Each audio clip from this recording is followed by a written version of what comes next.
అందరికీ నమస్కారం. ఈరోజు మనతో పాటు స్టూడియోలో ఉన్నారు జ్యోతిష్య రత్న అవార్డు గ్రహీత శ్రీ శ్రీధర్ గురూజీ గారు. జ్యోతిష శాస్త్రం గురించి బోలెడన్ని విశేషాలు ఆయన మాటల్లో ఆయన అడిగి తెలుసుకుందాం.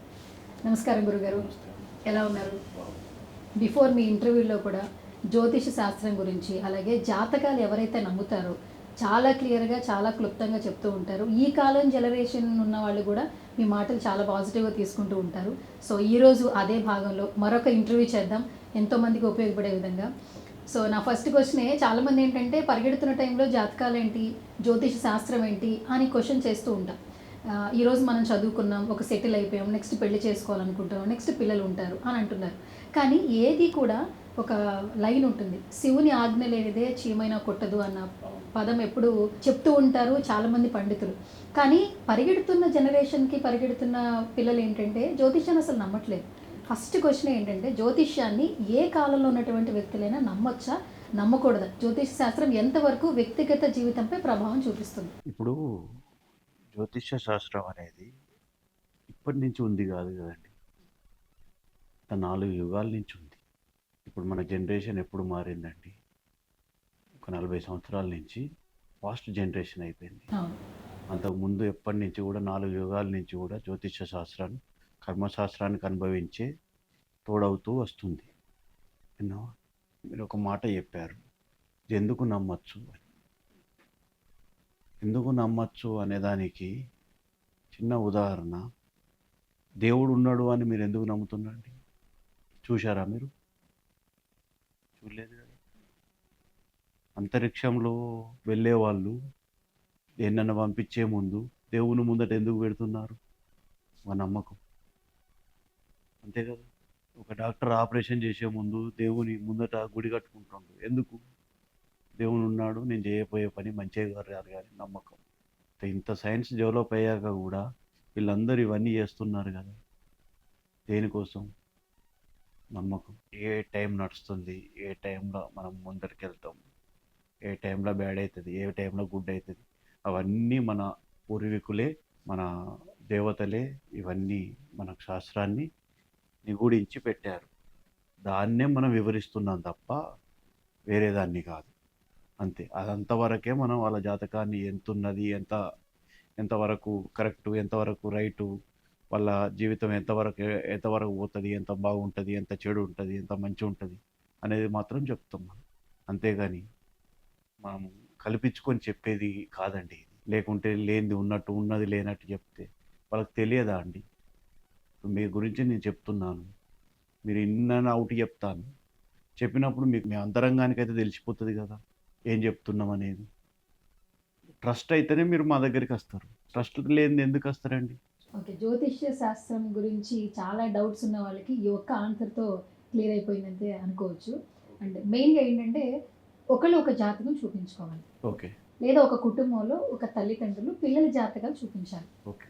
ఎవరైనా కూడా ప్రతి ఒక్క జ్యోతిష శాస్త్రం తెలిసిన వాళ్ళు ఏంటంటే, పేరు, పుట్టిన తేదీ, ఎక్కడ పుట్టారు, నక్షత్రం ఏంటి, పుట్టిన టైమింగ్ మెయిన్ అంటారు. మీరు ఒక వ్యక్తిగత జాతకం చూసేటప్పుడు మెయిన్గా చూసే బలాబలాలు ఏంటి? నేను ఎవరిదైనా జాతకం చూసేటప్పుడు చిన్న పిల్లలది చూడనండి. వాళ్ళు 12 సంవత్సరాలు వచ్చే వరకు వాళ్ళ జాతకాలు చూడను. వాళ్ళ ఆ చిన్న చిన్న పసితనం అనేది, పసివాళ్ళు దేవుళ్ళతో సమానం అంటారు. పైగా వాళ్ళు 12 సంవత్సరాలు వచ్చే వరకు జాతకం చూడకూడదు అనేది వేదంలో ఉంది. కాబట్టి చిన్న పిల్లలది చూడను. 12 ఏళ్ళ తర్వాతనే వాళ్ళ జాతకాన్ని ఏ విధంగా మారుతుందనేది మనం డిసైడ్ చేస్తాం.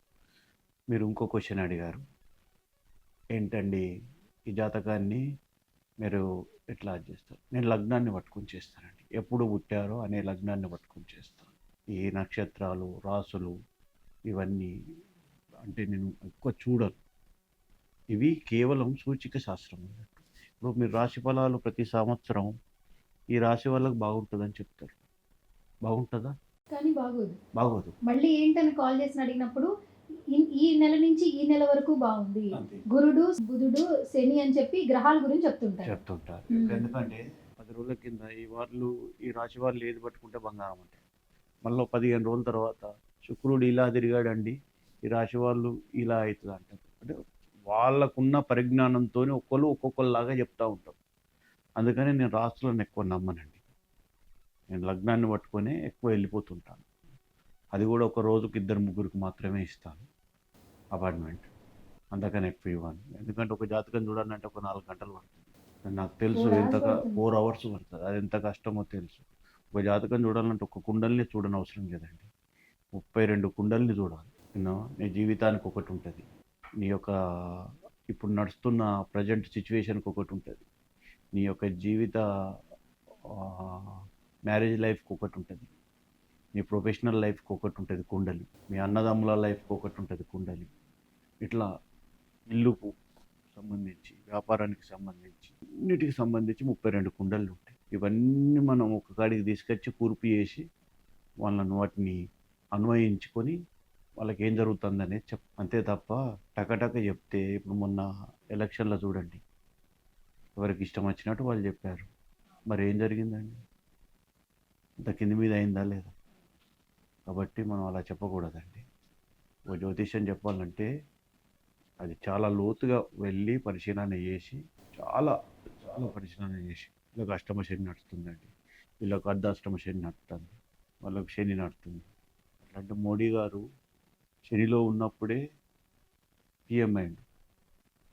ఎలా అయిండు అంటే కొందరికి శని కూడా చాలా బాగా చేస్తుంది. కాబట్టి లగ్నం చూస్తే తప్ప ఏది అర్థం కాదండి. లగ్నం మెయిన్.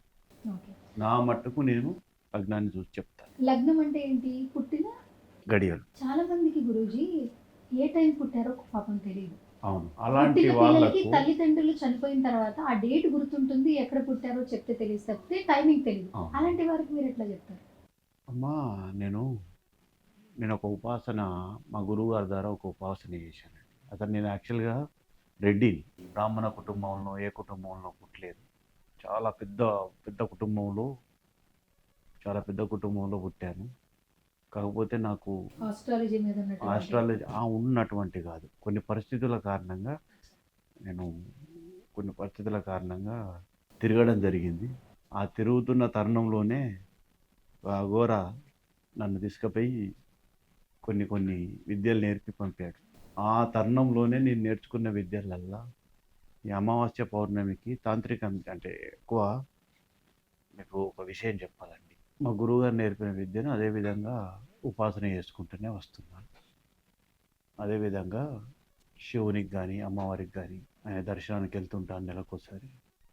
ఇలాంటి లేని వాళ్ళను ఒక ఫోటో పంపిస్తే మాత్రం అమావాస్య రోజు పౌర్ణమి రోజు చెప్పగలను. ఫోటో చూసి ఎట్లాగో పేరు చెప్తారు కాబట్టి ఫోటో చూసి ఇంకో విషయం మేడం, ఇప్పుడు ఈ జ్యోతిష్య శాస్త్రంలో ఒక గొప్ప రహస్యం ఉందండి. మన యుగాలకు చూసుకుంటే కృతయుగం, ద్వాపర యుగం, త్రేతాయుగం, ఇలాంటి యుగాలు మారినా కొద్దీ ధర్మం తగ్గుకుంటూ వస్తుంది. కలియుగానికి వచ్చేసరికి కలిపురుషుడు మన కలియుగాన్ని తీసుకునేటప్పుడు కర్తకు కానీ కర్మకు కానీ క్రియకు కానీ మీరు అడ్డు రాకూడదు. నేను వాళ్ళకి వచ్చే పుణ్యాలు కానీ పాపాలు కానీ వాళ్ళకి ఇస్తూనే ఉంటా పూర్వజన్మలో రాసుకున్న ప్రకారం.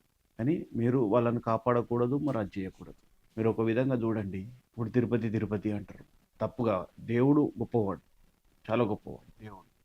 తిరుపతి అంటారు, కానీ తిరుపతి దగ్గరనే 200% మోసాలు జరుగుతూ ఉంటాయి. అదే శ్రీశైలం అంటారు, లేకుంటే ఇంకా అరుణాచలం అంటారు, ఆ టెంపుల్లోనే ఎక్కువ మోసాలు జరుగుతూ ఉంటాయి.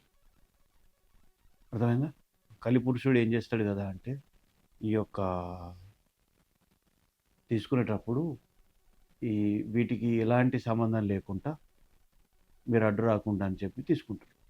కాకపోతే మంచి హృదయంతో కొలిసే వాళ్ళు ఉంటారు కదా, మరి అలాంటి వాళ్ళు వచ్చినప్పుడు ఇబ్బంది కదా అని చెప్పి ఒక చిన్న శివుడు ఏదన్నా వరాలు ఇచ్చేటప్పుడు కొన్ని అది పెడతాడండి, కండిషన్స్ బై అప్లై అని. అప్పుడు ఈ తాంత్రిక శాస్త్రాన్ని, అఘోరాలు చేసే తాంత్రిక శాస్త్రాన్ని ఉపయోగించడం జరుగుతుంది. అది కొందరు మంచిగా వాడతారు, కొందరు చెడుకు వాడతారు. అది చెడుకు వాడేటోళ్ళేమో క్షుద్ర పూజలండి. తాంత్రికాన్ని తెలిసిన ఎవ్వరు చెడుకు వాడరు. వాడినా కూడా ఏడాది 2 ఏళ్ల కన్నా ఎక్కువ మనలేరు. గురూజీ, చాలామంది ఏంటంటే ఇప్పుడున్న జనరేషన్‌లో మేము డిప్రెషన్‌లోకి వెళ్ళిపోతున్నాం. ఓకే. చిన్న సమస్యని కూడా పెద్ద సమస్యగా చూసి సూసైడ్ దాకా వెళ్ళాల్సిన సిట్యుయేషన్స్ వస్తున్నాయి అంటున్నారు. ఒకప్పుడు తల్లిదండ్రుల సంరక్షణలో పిల్లలు పెరిగిన విధానం వేరు. ఇప్పుడు పెరుగుతున్న విధానం ఖచ్చితంగా చాలా తేడా ఉంది. సో, ఈ తేడా బట్టే చాలా వరకు డిప్రెషన్‌లోకి వెళ్ళిపోతున్నారు. అవును. డిప్రెషన్‌లో ఉన్నాం, బయటికి రావాలి, ఏం చేయాలి అని ఒక జ్యోతిష్యుడిని కలిస్తే నిజంగా ఆ సమస్యకు పరిష్కారం దొరుకుతుందా? డెఫినెట్లీ అండి. ఎలా? ఖచ్చితంగా దొరుకుతుంది. ఒకప్పుడు పరిస్థితులు వేరండి. వాళ్ళ పిల్లలు వేరు, ఒకప్పుడు పరిస్థితులు వేరు. కానీ ఇప్పుడున్న జనరేషన్‌లో అన్నీ నిమిషాల మీద జరిగిపోతున్నాయి. చాలామందికి ఈ రాహుకేతు దోషాలు జరుగుతూ ఉంటాయి. ఎప్పుడైతే చంద్రుడు రాహునచ్చి తాకుతాడో వాళ్ళకి డిప్రెషన్ అనేది అంటుకుంటుంది. ఆ డిప్రెషన్ అనే పదము కోటీశ్వరం దగ్గర నుంచి అడుక్కునే వాళ్ళ దాకా ఉంటుందండి. ఆ డిప్రెషన్ అనేది. అది ఈ మధ్య కాలంలో ఈ 30 సంవత్సరాలలో చాలా ఎక్కువైపోయింది. దాదాపుగా 60% వాళ్ళే ఉన్నారు. చెప్పుకుంటలేరు గానీ 60% లోపట వాళ్ళదే వాళ్ళే కుమిలి అది చేస్తున్నారు. బయటికి చెప్పుకుంటలేరు అంతే. చాలామంది నాకెందుకులే అని చెప్పుకుంటలేరు. ఇప్పుడు నా దగ్గరికి చాలామంది క్లయింట్‌లొస్తారండి. ఒక కిట్టీలో ఉన్నవాళ్ళు, ఒక గ్రూప్‌లో ఉన్నవాళ్ళు మగోళ్ళు కావచ్చు, ఆడోళ్ళు కావచ్చు. ఒకరు తెలవకుంటే ఒకరు మొత్తం వచ్చేస్తారు. ఆళ్ళందరూ వచ్చిన విషయం వాళ్ళకే తెలీదు. అందరికి నేను చేయించుకున్నా అనే విధంగానే ఉంటారు. కానీ ఎవరికి ఎవరు చెప్పుకోరు బాధలు. అలా అయిపోయిందండి ఇప్పుడు సొసైటీ. కాబట్టి దీనికి పరిష్కారంగా మేము తాంత్రికాన్ని జోడించి చేస్తాం. దేవతా పూజల ద్వారా దీన్ని తగ్గించడం అనేది చాలా ఇంపాసిబుల్ అండి. ఎందుకంటే అది అప్పుడు శాపమే. అది శాపమే. జ్యోతిష్యం ద్వారా ఈ పూజల ద్వారా తగ్గించడం అనేది కొంతవరకు ఉపశమనం ఉంటది తప్ప పూర్తిగా అయితే ఉండదు. పూర్తిగానైతే పోదండి. అది తాంత్రికం అయితేనే పోతది. గురూజీ, ఇంకో క్వశ్చన్ ఏంటంటే, ఒక వ్యక్తి యొక్క జాతకం గ్రహాల మీద ఆధారపడి ఉంటుందా? లేదా ఆ వ్యక్తి పూర్వ జన్మ అంటే అప్పుడు చేసిన పాపాలు, పుణ్యాలు గూడా మూటగట్టుకుని ఈ జీవితం గడపడం జరుగుతుందా? ఇది ఎంతవరకు? మంచి క్వెషన్ అమ్మా ఇది. ఇప్పుడు ఈ జన్మ నీకు ప్రాప్తమైంది అంటే, నువ్వు పోయిన జన్మల నువ్వు ఏ విధంగా జీవించావనే ఆధారంతోనే ఈ జన్మల గ్రహాలు నీకు దేవుడు ఆ విధంగా బ్రహ్మదేవుడు ఆ విధంగా సృష్టి చేస్తాడు. కాబట్టి నువ్వు పోయిన జన్మలో ఏ విధంగా జీవించావు అనే ఆహ్, ఆ విధానాన్ని పట్టుకొని ఈ జన్మలో ఈ వక్ర గ్రహాలతోని, ఈ రాహుకేతు వక్రంతోని, కొన్ని మంచి గ్రహాలతోని, కొన్ని చెడు గ్రహాలతోని కొందరికి లైఫ్ చాలా బాగుంటదండి. ఏదో ఒక విషయంలో డిప్రెషన్ అయితా ఉంటారు. అది పోయిన జన్మల పాపమే అది. అది ఈ జన్మలో పీడిస్తా ఉంటది. విన్నావా? చాలా అన్ని విధాల చూస్తే కార్లు, బంగ్లాలు అన్నీ ఉంటాయి. ఇప్పుడు ఏ ఒక్క రోజు మనశ్శాంతిగా పడుకున్న రోజులు లేవు. 3 గంటలకు, 4 గంటలకు పడుకుంటారు రాత్రి. అది గ్రహాల స్థితే. పోయిన జన్మలు అనుభవించిన ప్రకారంగానే ఈ జన్మల దేవుడు ఆ విధంగా రాస్తాడు. ఆ విధంగానే జరుగుతా ఉంటది కంపల్సరీ. అప్పుడు మా దగ్గరికి వచ్చినప్పుడు మేము దానికి తగ్గట్టుగా ఏం సొల్యూషన్ చేయాలి అనే దాన్ని బట్టి మేము చేస్తా ఉంటాం. దైవానుగ్రహం గ్రహ దోషాలను తగ్గిస్తుందా? డిప్రెషన్‌లోకి బయటపడేస్తుందా? ఏం చెప్తారు మీరు?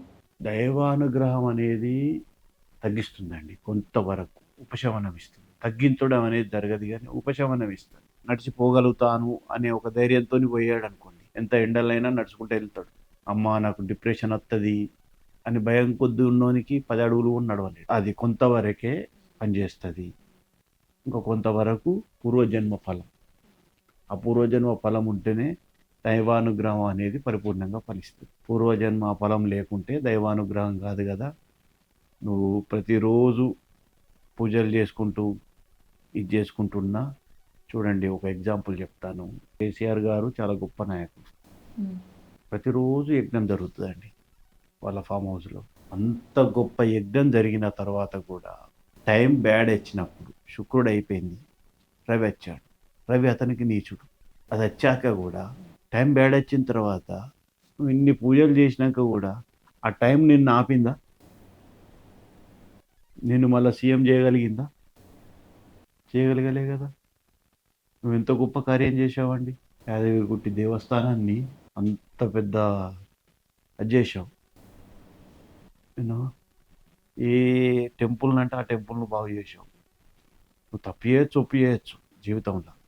గుడిల పరంగా మాత్రం, దేవతల పరంగా మాత్రం, పూజల పరంగా మాత్రం బాగా చేశాడా లేడా? అయినా ఏమైంది? రవిగ్రహం మైనస్ అయింది. మైనస్ అయినప్పుడు ఆయనకు మైనస్ జరిగిందా లేదా? తప్పది. అవన్నీ తప్పించుకోలేరండి. అంతే. అది కొన్ని రూట్లుంటాయి. ఆ రూట్ల ద్వారానే పోవాలి. గురూజీ, కర్మ సిద్ధాంతాన్ని నమ్మే వారికి జ్యోతిష్యం తెలుసుకోవడం అవసరమా? అసలు జ్యోతిష్యం తెలుసుకోవడం వల్ల అసలు ఉపయోగాలు ఉన్నాయి? కర్మ సిద్ధాంతం అనేది నమ్మేవారు ఎట్లుంటారంటే, ఏ విధంగా రాస్తే ఆ విధంగా వెళ్ళిపోతూ ఉంటుంది జీవితం. ఇక దానికి పెద్ద మించేది ఏమున్నది అనేది ఉంటుంది. కానీ వాళ్ళకు ఒక కుతూహలం ఉంటుందండి. ఇప్పుడు నాకు ఏ పీరియడ్ నడుస్తుంది, నేను ఏది పట్టుకున్నా బ్యాడ్ అవుతుంది, అట్లా ఎట్లా ఉంటుంది. మంచిగా ఉన్నంతసేపు ఎవరు రారండి. ఎప్పుడైతే ఏది పట్టుకుంటే అది బ్యాడ్ అవుతుందో అప్పుడే మేము గుర్తుకొస్తాం. అప్పుడు మా దగ్గరికి వస్తారు. మా దగ్గరికి వచ్చినప్పుడు వాళ్ళకి అన్నీ తెలుసు. ఇది కర్మ సిద్ధాంతమే, ఈ జీవితం ఇక్కడికే ఉంటుంది, వాళ్ళు రాసినట్టే ఉంటుంది.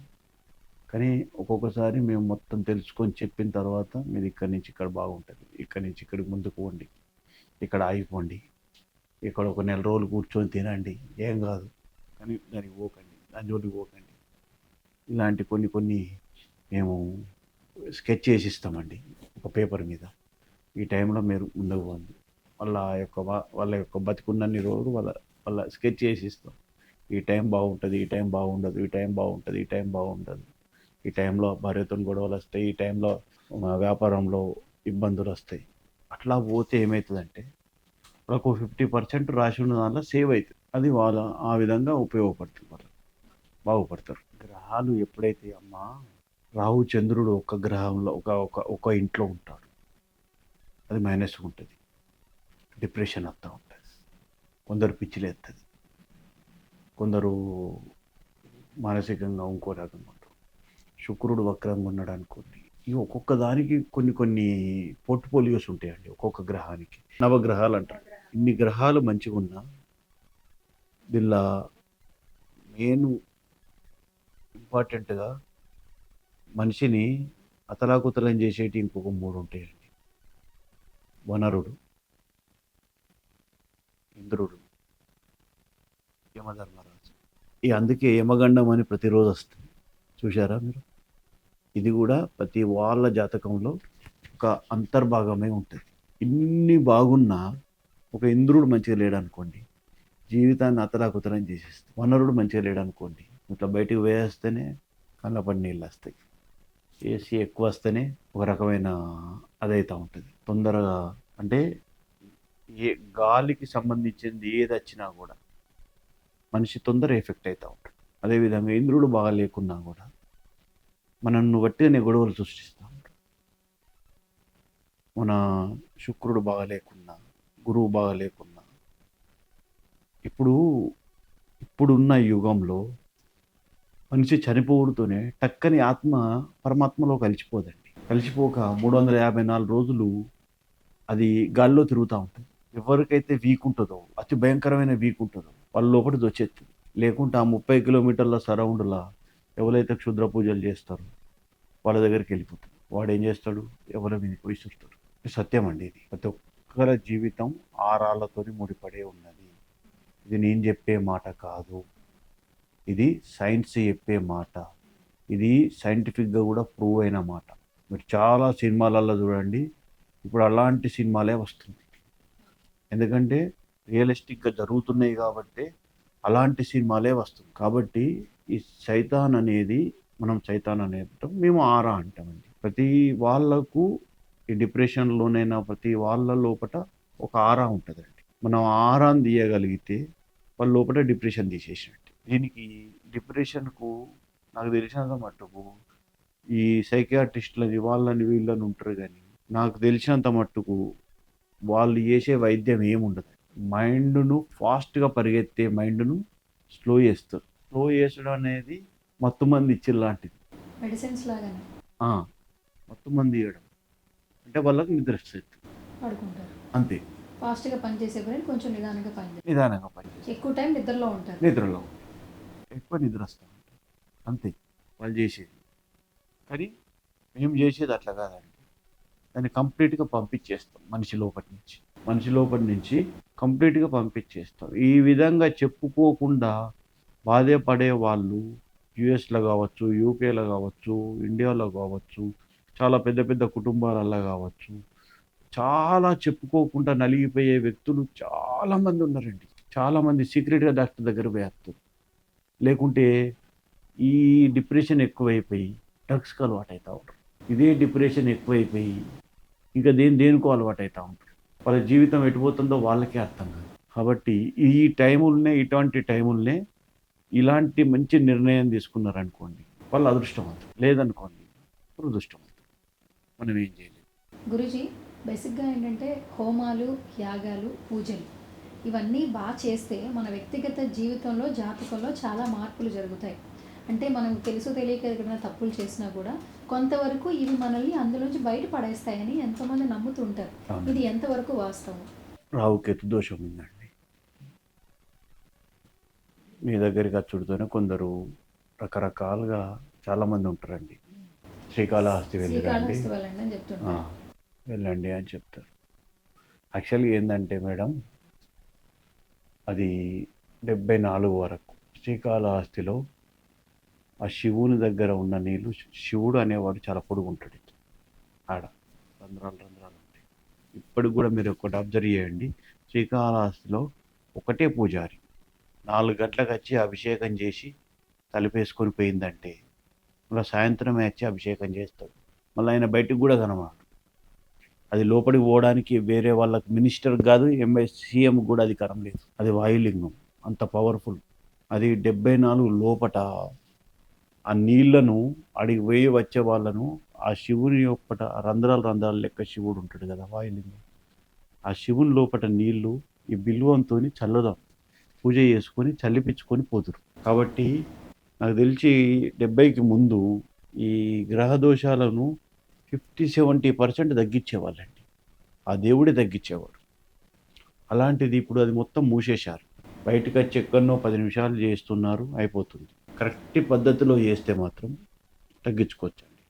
ఓ 70-80% తగ్గించుకోవచ్చు. కానీ రాహుకేతు దోషాన్ని తగ్గించుకోవాలంటే మినిమమ్ 5 రోజులు టైం పడుతుంది. వాళ్ళకంత టైం ఉండదండి. ఎవరికైనా అంత టైం ఉండదు. కూర్చునే టైం ఉండదు. అంత టైం ఉండదు. కాబట్టి ఎవరికి అయ్యగారికి డబ్బులు ఇస్తారు, మీరు చేయండి. గురుజీ, ఒక క్వశ్చన్ అడగాలి. బేసిక్గా మీరు ఇంట్రడక్షన్లో చెప్పారు, నేను ఒక బ్రాహ్మణుని కాదు, కానీ నాకు జ్యోతిష శాస్త్రం మీద ఉన్నటువంటి పట్టు, ఏదైతే నేర్చుకోవాలని నాకున్నటువంటి పరిజ్ఞానాలను చెప్తున్నాను అన్నారు. అలాగని రోజుకి ఒక 4-5 అపాయింట్మెంట్లు తీసుకుని నేనేమి అపాయింట్మెంట్స్ని కమర్షియల్ వేలో చేయట్లేదు. నాకున్న పరిధిలో ఎవరైతే నన్ను ఆశ్రయించి అడుగుతారో ఆ క్వశ్చన్స్కి నేను ఆన్సర్ చేస్తానని చెప్పారు. లేదు, కమర్షియల్ వేలో నేను అనలేదు. నేను ఇచ్చే అపార్ట్మెంట్లు రోజుకు 2-3 ఉంటాయని చెప్పాను.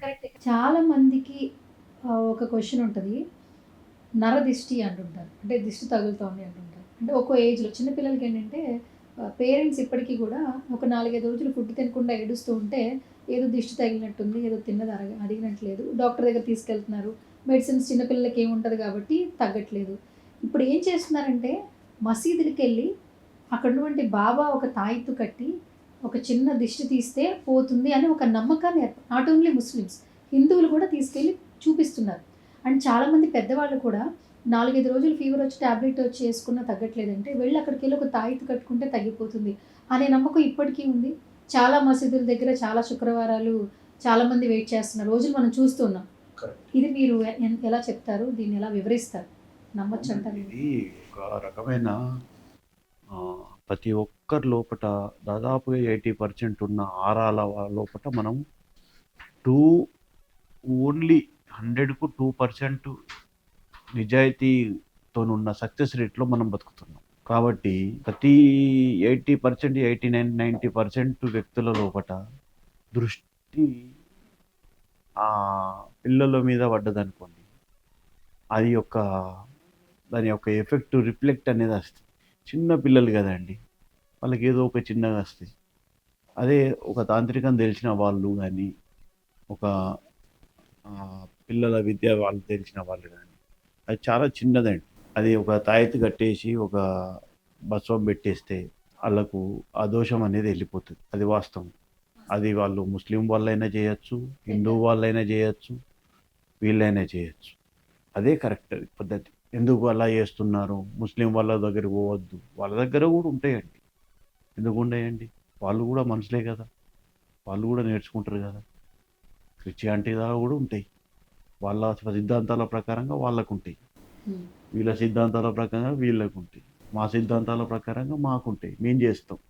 గురుజీ, మ్యాక్సిమం ఇప్పుడు అందరూ హెవీ డిప్రెషన్, యాంగ్జైటీ ఆ లైఫ్లో గడుపుతున్న పర్సన్స్ ఎక్కువ చూస్తున్నారు. అంటే ఏజ్తో లిమిట్ లేదు. ఒకప్పుడు ఏంటంటే కొంచెం ఏజ్ ఎక్కువైన తర్వాత అలసిపోయి వయసు భయపడిన తర్వాత స్ట్రెస్కి గురవుతారు. ఇప్పుడు టీనేజ్లో ఉన్న వాళ్ళే ఎక్కువగా యాంగ్జైటీ ఎక్కువ ఫీల్ అవుతున్నారు. సో ఇంతకుముందు కూడా మీ వీడియోలు చూస్తే చాలామంది కూడా యాంగ్జైటీకి ఎవరైతే లోన్ అవుతున్నారో వాళ్ళందరినీ బయటపడేసిన సిచ్యువేషన్స్ మేము విన్నాం. ఒక పర్సన్ని అంత ఈజీగా ఎలా బయట తీసుకురాగలుగుతున్నారు? ఈజీగా పర్సన్‌ని ఏం తీసుకురామండి. వాళ్ళకి చేయాల్సిన క్రియలు చేస్తామండి. ఈజీగా అనేది రారు. కానీ ఈ రోజుల్లో ఉన్న పరిస్థితులకు, ఈ రోజుల్లో ఉన్న సిట్యుయేషన్‌లకు నేను చెప్పచ్చో, చెప్పరాదో తెలియదు గానీ, యాక్చువల్‌గా ఒకప్పుడు జీవితాలనేటియి, భార్యాభర్తల జీవితాలనేటియి నాకు తెలిసినంత మట్టుకు 70కి ముందు చాలా ఉమ్మడి కుటుంబాలుండేయండి. అలా భార్యాభర్తలు పెద్దల నిర్ణయించిన ముహూర్తానికే దాదాపుగా ఎవరైనా గూడా కాపురం చేసేవాళ్ళు. కాకపోతే ఇప్పుడున్న జనరేషన్ మీకు తెలుసు గదండీ! అంతా ఓపెన్ అయిపోయింది. కాబట్టి పుట్టేవాళ్ళు గూడా ఎక్కువ రాహు, కేతువు, గురు వక్రం, శుక్ర వక్రం ఇలాంటి వాటితోని పుడుతున్నారు. ఇదొక్క మెయిన్ కారణం అండి. రెండో కారణం వచ్చేసి పూర్వజన్మ. ఈ పూర్వజన్మ సంబంధించి వచ్చేసి దేనికో దానికి వాళ్ళకిష్టం లేనిది వాళ్ళ మీద రుద్దడం. ఒక రంగం ఇష్టం. ఇంకో రంగంలోకి పోమని రుద్దడం. వాళ్ళకిప్పుడు ఆటలంటే చాలా ఇష్టం. వాళ్ళు తీసుకపోతే ఎక్కడనో హాస్టల్‌లో ఏత్తారు. జాబ్‌లా వాళ్ళు చేయాల్సిన దానికన్నా ఎక్కువ వాళ్ళ వాళ్ళ కెపాసిటీకి మించి వాళ్ళకు లేడీస్ ఇస్తారు. వాళ్ళు ఎక్కడి నుంచి చేస్తారు? చేయలేరు. ఆలోచించేదందుకు గూడా వాళ్ళు భయపడతారన్నట్టు. వాళ్ళకి తెలుసు, వచ్చు. కానీ ఇంత చేయాలనా? ఇంతుందా? అనే విషయంలో ప్రతిరోజు మీటింగ్‌లు అటెండ్ కావాలంటే ఏం చెప్పాలి? అని రాత్రి ఒక టెన్షన్‌తోనే పడుకుంటాం. ఈ విధంగా డిప్రెషన్ అనేది స్టార్ట్ అయితదండి. చాలా హెవీ లెవెల్‌లోకెళ్ళిపోతది. ఇక కొందరు అదృష్టవంతులైతే మాకు ఫోన్ చేస్తారండి. ఫోన్ చేసినప్పుడు వాళ్ళకి మేము అఘోరాల ద్వారా ట్రీట్మెంట్ అనేది చేపిస్తామండి. ట్రీట్మెంట్ అనేది వాళ్ళు కూర్చొని చేయడం కాదండి. వాళ్ళు ఓన్లీ ఫోటో పెట్టి వాళ్ళకు ఒక 21 రోజులు చేపిచ్చి యూఎస్ఏలో కావచ్చు, యూకేలో కావచ్చు, ఇక్కడ కావచ్చు, బంజారా హిల్స్, జూబ్లీ హిల్స్‌లో కావచ్చు, ఎక్కడైనా కావచ్చు. మాకు వచ్చిందల్లా 99% సక్సెస్సే ఉందండి. చాలా మంచిగా అయ్యి, చాలా అద్భుతంగా జాబులు చేసుకొని మంచి లైఫ్‌ని లీడ్ చేస్తున్నారు భార్యాభర్తలు. చిన్న చిన్న వాటికి విడిపోయే వాళ్ళు కూడా కలిసిన వాళ్ళు చాలామంది ఉన్నారు. అది మాకు అలాంటి సందర్భాలను చూస్తే ఏదో జీవితంలో ఏదో సాధించినామని సంతోషం అవుతా ఉంటుంది. గురుజీ, నాడి జ్యోతిష్యం ఎంతవరకు అంటే వ్యక్తిగత జీవితంలో కానీ జాతకంలో కానీ ప్రభావం చూపిస్తుంది? ఫేస్‌ని చూసి కొంతమంది జాతకం చెప్తుంటారు. పుట్టిన తేదీ, క్షణాలను బట్టి, గడియలను బట్టి చెప్తుంటారు. నాడిని చూసి మనిషి యొక్క బిఫోర్, ఆఫ్టర్ అంటే వాళ్ళ జీవితంలో ఏం జరుగుతుంది చాలా క్లియర్‌గా చెప్తారు చాలామంది అంటుంటారు. మీరు దాన్ని ఎంతవరకు నమ్ముతారు? మీరు కూడా నాడి జ్యోతిష్యం మీద మీ అభిప్రాయం ఏంటి? యాక్చువల్‌గా ఏందంటే అగస్త్య మహాముని అని ఒక ఋషి ఉంటాడు. యాక్చువల్‌గా ఈ సముద్రం అంతా ఉప్పుగా మారడానికి ఆయనే కారణం. దానికో స్టోరీ ఉంది. అది తర్వాత ఎపిసోడ్‌లో చెప్తాను. అగస్త్య మహాముని కలియుగంలో పుట్టే వారి జీవితాలన్నిటిని తాళపత్రాలలో మినిట్ టు మినిట్. ఇప్పుడు ఆయన పేరేందండి? నవీన్ గారు. ఆ నవీన్ గారి జీవితం ఇప్పుడు పుడుతుండ్రు, ఇప్పుడు చనిపోతుండ్రు. ఫస్టే రాసేస్తాడండి. అతనికి ఎలాంటి భార్య వస్తది? ఏమైతది? ఆయన పెళ్ళేంది? ఆయన భార్య పేరేంది? ఆయన తల్లి పేరేంది? ఇవన్నీ ఏందనేది తాళపత్రాలలో ఫస్టే రాసేసిండు. అది ఇప్పుడు చిదంబరంలో జెడ్ కేటగిరీ సెక్యూరిటీలో ఉందండి. అటువంటి మహానుభావుడు జ్యోతిష శాస్త్రాన్ని అంత అవపోసన పట్టిన వ్యక్తి. విన్నావా? ఇప్పుడు వైదేశ్వరన్ కోవెల అని చెప్పి నాడి జ్యోతిషాలకు ఫేమస్ అండి. ఆడికి వెళ్తూ ఉంటారు. ఇట్లా వేలిముద్ర యేసుడితోనే నాడిని బట్టి కానీ, వేలిముద్ర కానీ, ఇలాంటివి బట్టి కానీ. కానీ వాళ్ళకు శాపం ఉందండి యాక్చువల్‌గా. వాళ్ళ యొక్క వంశానికి ఒక శాపం ఉంది. ఇప్పుడు హైదరాబాద్లో కూడా ఒక 10 సెంటర్లు ఉన్నాయండి. కానీ ఎక్కడ వాళ్ళు ప్రమోషన్‌కి రారండి. మీరు ఎప్పుడన్నా అబ్జర్వ్ చేశారో లేదో, ప్రమోషన్ చేసుకోరు. మేము ఇంత దర్జాగా చేస్తున్నాం రండి మా దగ్గరికి అని చెప్పి ప్రమోషన్ చేసుకోరు. ఎందుకంటే వాళ్ళకు శాపం ఉంది. ఏం శాపం అంటే పేర్లు మట్టుకు చెప్తారండి. మీ తంబిచ్చారు పేర్లు మట్టుకు అంటే మీ నీ పేరు, నీ తల్లిగారి పేరు, మీ హస్బెండ్ పేరు, మీరేమనుకుంటారు? అబ్బా! నేను తంబిస్తేనే నా పేరు, నా భర్త పేరు, మా తల్లి పేరు చెప్పాడు. దాని తర్వాత ఏముంటుందో అని చెప్తారండి. కానీ వాళ్ళ దగ్గర ఒకటి ఆ రాశిని బట్టి చెప్పేస్తా ఉంటారు. లగ్నం మిస్ అవుతుందండి. మీరు లగ్నం అడగండి, వాళ్ళు చెప్పు. నాడీ జ్యోతిష్యంలో అదొక శాపం ఉందండి. నాడీ జ్యోతిష్యం అనేది చాలా గొప్ప వ్యక్తి. అతను చాలా గొప్ప వ్యక్తి. కానీ ఈ ఇంత ఓపెన్ అయిపోతే, కొన్ని ప్రమాదాలు వచ్చే సూచనలు ఉన్నాయని అప్పుడు వాళ్ళకి ఆ శాపం ఇచ్చాడండి. కుటుంబంలో ఎవరైనా చనిపోతే అంటే మొదటి 3 రోజుల్లో చిన్న కార్యక్రమం, పెద్ద కార్యక్రమం 2 కార్యక్రమాలు జరుగుతాయి. ఆల్మోస్ట్ ఊర్లలో చూస్తూ ఉంటే గురూజీ, ఫాదర్ చనిపోయినా, మదర్ చనిపోయినా, బ్రదర్ చనిపోయినా, వాళ్ళ ఫ్యామిలీలో గానీ వాళ్ళని చూడడానికి వచ్చిన వ్యక్తుల్లో ఒక మనిషి వచ్చి మాట్లాడుతూ ఉంటారు ఇప్పటికీ.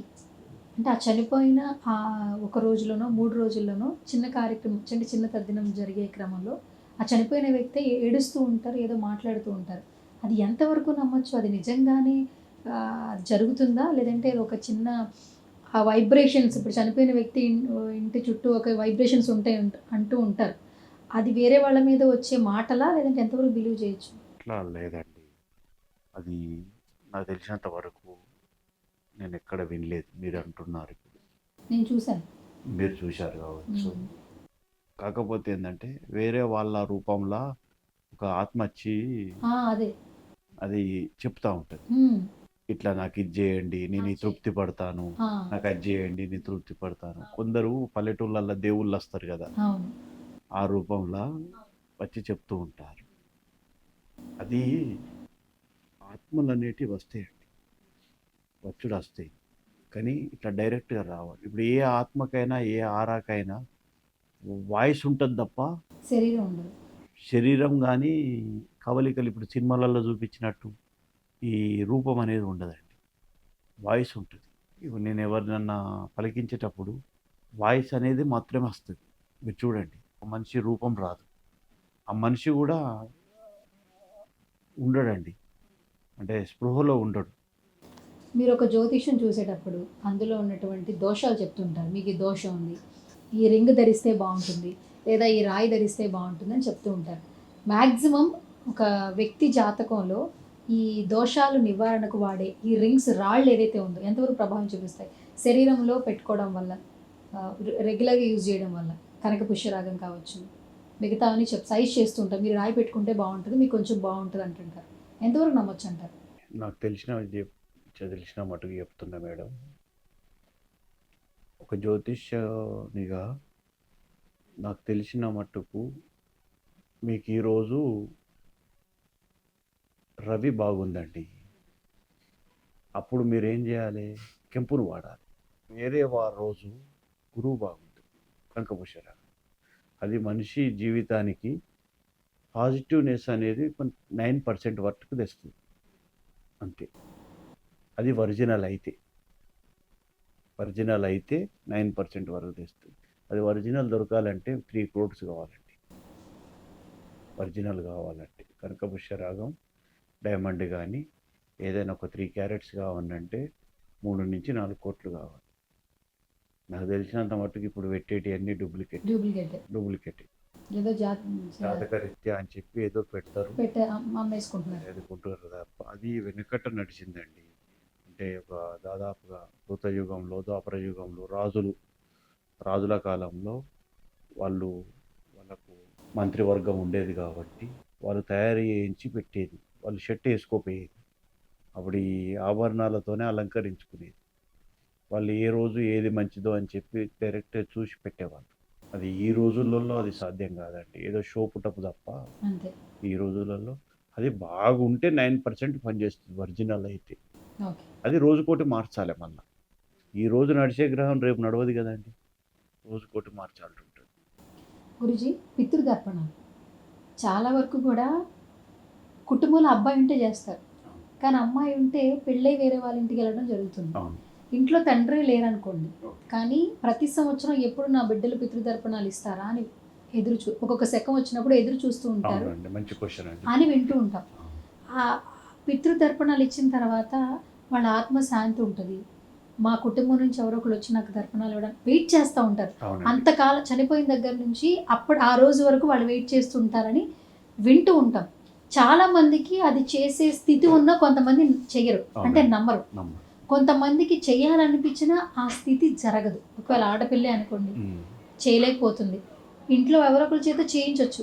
అలా చేయించడం వల్ల ఆత్మకి ఎంతవరకు శాంతి చేకూరుతుంది? పితృతర్పణాలు పెట్టడం వల్ల ఒక వ్యక్తికి జరిగే కృషి ఏంటి అసలు? యాక్చువల్‌గా చెప్పాలంటే పితృతర్పణాలనేటియి సంవత్సరానికి ఒకసారి చేసే కార్యక్రమం కాదండి. ఇప్పుడు చనిపోయిన తర్వాత సంవత్సరం దాకా ప్రతి నెల చేస్తారు. దాని తర్వాత సంవత్సరానికి ఒకసారి చేస్తారు. ఇప్పుడు రాను రాను కాలగమనంలో ఏమైందంటే ఫస్ట్ నెలలనే 12 నెలలకు సరిపడే అంత చేస్తారు. చేసేస్తున్నారు. ఆ! చేసేసి కథం తీసుకుపోయి ఎక్కడనో కలిపేస్తుండ్రు. ఇక కథం మేము చేయనవసరం లేదని పోతుండ్రు. వాస్తవానికి పితృదోషాలనేటివి మనిషి మీద చాలా ప్రభావితం చూపిస్తాయండి. వాళ్ళను వాళ్ళు మనకంత కన్ని పెంచి అంత చేసినందుకు వాళ్ళ రుణం తీర్చుకునే అవకాశము ప్రతి అవకాశం మనకు ఈ భూమండలంలో ఇప్పటికి కూడా అమావాస్య రోజు, పౌర్ణమి రోజు మన ఆత్మలు మన ఎందరైతే ఆత్మలు మన కుటుంబానికి సంబంధించిన మన రిలేషన్ సంబంధించిన వాళ్ళు ఉంటారు, అన్ని ఆత్మలు తూర్పు దిక్కున ఉన్న దర్వాజా దిక్కొచ్చి గోడ మన అదే డోర్ దాకాడ ఎదురు చూస్తూ ఉంటాయి. ఆ వ్యక్తి ఒక వ్యక్తి ఇది తెలియని వాళ్ళకు చాలా తెలుసుకోవాల్సిన విషయం అండి. ఆ వ్యక్తి ఒక కప్పులో నీళ్లు తీసుకెళ్ళి వాళ్ళ దిక్కు చూసి 12 నుంచి 1:30 మధ్యలో వాళ్ళ దిక్కు చూసి దండం పెట్టుకొని నా వల్ల ఏమన్నా తప్పు తెలిసి తెలియక జరిగితే క్షమించండి అని ఇటొక్క చుక్క అటొక్క చుక్క నీళ్లు పోసి ప్రస్తుతానికి నేను ఇప్పుడు ఇదే పెడుతున్నాను, లేకుంటే అన్నం ఉన్నదనుకోండి ఇటొక్క ముద్ద అటొక్క ముద్ద పెట్టేసి అబ్బా నా మనవడు నా కొడుకు నా బిడ్డ నన్ను తలుచుకుంటున్నారు అని చెప్పి ఆ ఆత్మలు ఎంతో సంతోషించిపోతాయండి. కానీ ఆ చిన్న పని చేయడానికి కూడా చాలామందికి అది సాధ్యం కాదు. అది తెలుసుకునే అంత టైం కూడా చదువుకునే అంత టైం కూడా ఇవ్వరు. దాని తర్వాత జరిగే పరిణామాలకు ఇట్లెందుకు జరుగుతుంది అట్లెందుకు జరుగుతుందని అడుగుతూ ఉంటారు. చాలా మట్టుకండి నేను చాలామందిని చూశానండి. సమస్య చేయి దాటిపోయే ముందే వస్తారండి మాకు మంచిగా కావాలంటారు. అదేదో ఫస్టే చూసుకొని ఇప్పుడు యాంగ్జైటీ లాస్ట్ స్టేజ్లో వస్తారు. అదేదో ఫస్టే చూసుకొని స్టార్ట్ అవుడుతూనే వస్తే అయిపోతుంది కదా. యాంగ్జైటీ కావచ్చు, లేకుంటే ఇలాంటి సమస్యలు కావచ్చు, లేకుంటే ఇంకేదైనా దోషాలు కావచ్చు, పెళ్లి లేట్ కావచ్చు, ఫస్టే రావాలి కదా. లాస్ట్ మూమెంట్లో వస్తారు. అప్పుడు మాకు చాలా కష్టమవుతుంది చేయడం. అందుకే ఇలాంటి వాళ్ళ కోసం మేము అందుకే అపార్ట్మెంట్లు అనేటివి పటాపటా ఇచ్చుకుంటూ పోము. ఇచ్చుకుంటూ పోతే ఏమవుతుందండి, నేను ఎవరికొకరికి మంచిగా జరగదు ఎందుకు చెప్పండి. మనకున్న అతి తక్కువ మందిలో చాలామంది నమ్మకస్తులే. ఇతని దగ్గర పోతే నమ్మకం మంచి జరుగుతుంది అనేవాళ్ళే.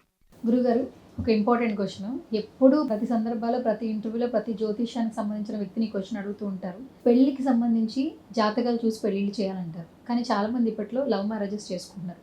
ఒకప్పుడు తెలిసిన కుటుంబాల్లో పెళ్లిళ్ళు చేసేవాళ్ళు. తర్వాత జాతకాలు చూసి కొంత మ్యాచ్ అయినా చూపించేవాళ్ళు. ఒకవేళ జాతకాలు మ్యాచ్ అవ్వకపోతే పేర్లలో కొన్ని పేర్లు యాడ్ చేసుకొని పెళ్లిళ్ళు చేసేవాళ్ళు. నిజంగా వ్యక్తిగత జీవితంలో పెళ్ళి అనేది చాలా ఇంపార్టెంట్ కాబట్టి ఇద్దరు జాతకాలు కలిస్తేనే పెళ్లి చేసుకోవాలంటారా? ఒకవేళ వాళ్ళ మనస్తత్వాలు కలిసి కొన్ని రోజులు ట్రావెల్ అయ్యి వాళ్ళు పెళ్లి చేసుకున్నా వాళ్ళ జీవితం బాగుంటుందంటారా? వ్యక్తిగతంగా వాళ్ళ జీవితాలు డేట్ ఆఫ్ బర్త్ చూసి వాళ్ళు 100% కరెక్ట్ అయితేనే చేసుకోవాలండి. లేదనుకోండి, నాకు తెలిసినంత మటుకు ఇప్పుడున్న సిచ్యువేషన్లో 85% ఎన్నో ఏదో పేరుకు కలిసి ఉన్నామా అంటే కలిసి ఉంటారు కానీ ఎన్నో లోపట వాళ్ళకు వాళ్ళకు ప్రజలు చూడదందుకే, వీళ్ళు ప్రజలు చూడడానికే బతుకుతుండ్రు తప్ప సమాజం కోసం. సమాజం కోసం అది చేస్తుండ్రు తప్ప, విలువల కోసం చేస్తుండ్రు తప్ప సాటిస్ఫై లెక్క 85% సాటిస్ఫై లేరండి. అది తెలిసినంత మట్టుకు భార్యాభర్తలు అనేవాళ్ళు అన్యోన్యంగా, ఒక భార్య మాట్లాడిందంటే ఇక భర్త అదే మాట ఉండాలి, భర్త మాట్లాడిందంటే భార్య అదే మాట ఉండాలి. అలా ఉండేటి అండి నాకు తెలిసిన చిన్నప్పుడు. కానీ ఇప్పుడు అలా కాదండి. అంత చాలామంది జాతకాలు కూడా రాంగ్ చూపిస్తుంటారు. ఎట్లా అంటే ఈ రాసులను బట్టి ఇస్తుండ్రు. ఈ అమ్మాయి పేరేం పేరు సువర్ణ, ఆ అమ్మాయి పేరేం పేరు నవీన్, ఓకే 24 దశలు కలిసినాయి, చేయండి అంతే. అమ్మాయి అబ్బాయి జాతకాన్ని సెట్ చేయాలంటే మినిమం 5-6 గంటలు పడుతుందండి. 10 నిమిషాలు అయ్యగారు చెప్పేస్తారండి. చాలా తప్పండి. ఈ రోజులలో బ్రాహ్మణ సమాజం కొంతవరకు, అందరు కాదండి, కొందరు చేసేది చాలా మహాపొరపాట్లు ఉన్నాయండి. చాలామంది బాగుంటారు, కాకపోతే ఏంటంటే కొందరు వాళ్ళ టైంకి అనుగుణంగా కూడా పెట్టుకుంటారండి పెళ్ళిళ్ళు. ముహూర్తం 12:45 అనుకోండి, 2 గంటలకు వస్తాడండి, వచ్చి పెళ్లి జరిపిస్తాడు. అతను పెట్టిన ముహూర్త బలం గట్టిగా ఉన్నదనుకోండి, ఆ ముహూర్త బలమే వాళ్ళను నడిపిస్తుందండి. అయితే ఫైనల్గా మీరు ఏదైనా పెళ్లి చేసుకోవాలంటే ఖచ్చితంగా జాతకాలు చూపించుకునే చేసుకోవాలి. జాతకాలు 100కు 200% చూపించుకున్న తర్వాతనే పెళ్ళయి అన్ని వర్గులు కలిసిన తర్వాతనే చేసుకోవాలి. అది ఎంత లేట్ అయినా పర్వాలేదు, ఎంత అదైనా పర్వాలేదు. ఎంత ఈ ప్రపంచం ఎంత ఉందండి, చాలా పెద్దగా ఉందండి. అప్పుడే ఎందుకు తొందరపడాలి, అప్పుడే ఎందుకు అది చేయాలి. ఈ మధ్య కాలంలో పెళ్ళిళ్ళలో ఏజ్లు చూస్తున్నాం. ఒకప్పుడు అమ్మాయికి అబ్బాయికి ఆల్మోస్ట్ ఒక 5-6 ఇయర్స్ ఎక్కువ ఉంటేనే బెటర్, మెచ్యూర్డ్గా ఉంటాడు అబ్బాయి, గొడవలు రావు అన్న ఆలోచన వస్తుంది. అలా ఇచ్చి చేసేవాళ్ళట, 10 ఏళ్ళ డిఫరెన్స్ ఉన్నా చేసేవాళ్ళట ఒకప్పుడు. ఒక తరం, ఒక జనరేషన్, ఒక జనరేషన్ అయినా కూడా ముందు భర్తే చనిపోతాడు, భార్య పిల్లలు చూసుకుంటది, భర్తను చూసుకుంటది అన్న ఆలోచనతోనే చేసేవాళ్ళట. 10-15 ఏళ్ళ గ్యాప్తో కూడా చేసేవాళ్ళు. క్రమక్రమంగా ఇప్పుడు ఆడవాళ్ళ వయసు పెద్దగా ఉంటుంది, మగవాళ్ళ వయసు కూడా తక్కువగా ఉన్న వాళ్ళు కూడా చేసుకుంటున్నారు. సచిన్ టెండూల్కర్ వాళ్ళ వైఫ్ 10 ఇయర్స్ గ్యాప్ ఉంది. ఆల్మోస్ట్ చాలా మందికి 2 ఇయర్స్ గ్యాప్ ఉన్నా కూడా చేసుకుంటున్నారు. నిజంగా వయసు అనేది ఒక మానసిక స్థితికి సంబంధించిందా? నిజంగానే మగాడి వయసు ఆడదానికంటే ఎక్కువే ఉండాలా? ఒకవేళ అమ్మాయి వయసు ఎక్కువ ఉండి అబ్బాయి వయసు తక్కువ ఉండి వాళ్ళిద్దరూ కలిస్తే పెళ్లి చేసుకోవచ్చు, అంటే పెళ్లి చేసుకోవాలని వాళ్ళిద్దరూ ఒకరికొకరు అనుకుంటే వాళ్ళ జాతకాలు కలిస్తే పెళ్లి చేసుకోవచ్చు. నాకు తెలిసినంత వరకు ఈ విషయాన్ని నేను వేదంలో నాకు ఎక్కడ ప్రస్తావించడం జరగలేదండి. జాతకాల మట్టుకు కలవాలనే విషయం మాత్రం జరిగింది. గ్రంథంలో మాత్రం అమ్మాయి మాత్రం మినిమం 6 నెలలు చిన్నగా ఉండాలి అనేది మాత్రం ఉందండి. అదొకటి. రెండవది ఏంటంటే, నువ్వు ఇంత ఏజ్ గ్యాప్ అంటున్నావు కదా, ఈ ఏజ్ గ్యాప్ ఉన్న ఒకప్పుడు వాళ్ళు మంచిగా బతికారండి. అదే వీళ్ళు ఇప్పుడు ఈ షుగర్లు బీపీలు బాగా అయ్యేసరికి ఇప్పటోళ్ళు తట్టుకోలేకపోతుంది, తొందరగా అదైపోతుంది, మానసికంగా కుంగిపోతుండ్రు. 50 సంవత్సరాలు బ్రతికితే హార్ట్ఫుల్గా చాలు అన్నట్టున్నారు ఇప్పుడు. ఒకప్పుడు 80, 90, 100 కూడా బ్రతికిన వాళ్ళు ఉన్నారు. ఇప్పుడు ఏంటండి, మా తాత 92 ఇయర్స్ బతికారు. నా తాతగారు కూడా అంతే, 93. సో గురూజీ, జ్యోతిష శాస్త్రం గురించి అలాగే వ్యక్తిగత జీవితం గురించి చాలా చక్కటి విశేషాలు మాకు మా ప్రేక్షకులు తెలియజేశారు. అందుకు ముందుగా మీకు ధన్యవాదములు. అండ్ మరొక వీడియోలో మరిన్ని క్వశ్చన్స్తో మళ్ళీ కలుసుకుందాం. Thank you so much once again, మీ విలువైన సమయాన్ని మాకు కేటాయించినందుకు thank you so much. Okay. So చూసారు కదా, ఈ వీడియో చూసిన తర్వాత మీకు ఏమైనా డౌట్స్ రేస్ చేస్తే నెక్స్ట్ మీ యొక్క డౌట్ని క్వశ్చన్ కింద కమెంట్ చేయండి. నెక్స్ట్ వీడియోలో ఖచ్చితంగా గురూజీ ఆ క్వశ్చన్కి ఆన్సర్ కూడా చేస్తారు. జ్యోతిష శాస్త్రానికి సంబంధించి కావచ్చు, మీ వ్యక్తిగత జీవితానికి సంబంధించి కావచ్చు, ఏమైనా క్వశ్చన్స్ ఉంటే కనుక మీ యొక్క క్వశ్చన్ని కమెంట్ రూపంలో కమెంట్ చేయండి. ఇది వాటి స్పెషల్ ప్రోగ్రామ్. నమస్తే.